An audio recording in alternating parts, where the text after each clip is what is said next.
ल बाई भन्दै हामी चाहिँ हिँड्यौँ। कहाँ होला साथीहरू? हामी हिँड्यौँ आजको शनिबारको डे आउट गर्नको लागि। सबैजना मम्मी, दिदी, छोरा, छोरी सबैलाई लिएर हामी गयो स्विमिङ खेल्न। धेरै दिनको गरेपछि चाहिँ सबैजना खेल्न जाने जाने भन्दा थिएँ। मम्मी चाहिँ खेल्नु भएन, मम्मी चाहिँ हाम्रो रक्षक भनौँ न। सामानहरू छोरीलाई हेरेर बस्नु भइरहेको थियो। तर छोरी त के खेल्न मानेर एकछिनमा ऊ पनि आइहाली खेल्नलाई।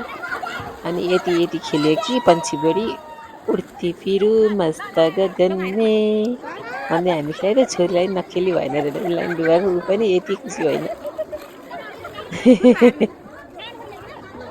सबभन्दा धेरै खेल्ने चाहिँ बुनु भयो अलि लास्टमा चाहिँ एकदम रमाइलो भएको थियो कि हामी चाहिँ पंछी बनो उड्ती फिरू भन्दै गीत गाएको। हामी चाहिँ स्विमिङ नआउनेमा पऱ्यो होइन, यस्तै कहिलेकाहीँ रमाइलो गर्नको लागि मात्र जाने। हामी चाहिँ साथीभाइ मिलेर टोलबाट सबैजना गएको थियौँ है।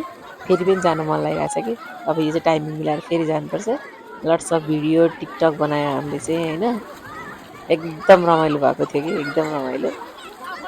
हाम्रो भिडियो देखेर पनि थाहा हुन्छ होला कति रमाइलो भएको थियो भनेर चाहिँ। छोरीको पारा छुट्टै थियो कि फेरि।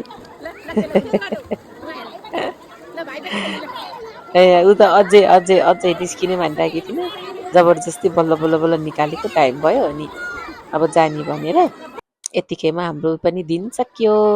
यो चाहिँ उनीहरूको लास्ट मुभ थियो। अनि हामी घर भाग्यौँ। ल हेर मेरो छोरो नि के अरे सकिँदा स्विमिङ सिक्नु भइसकेछ।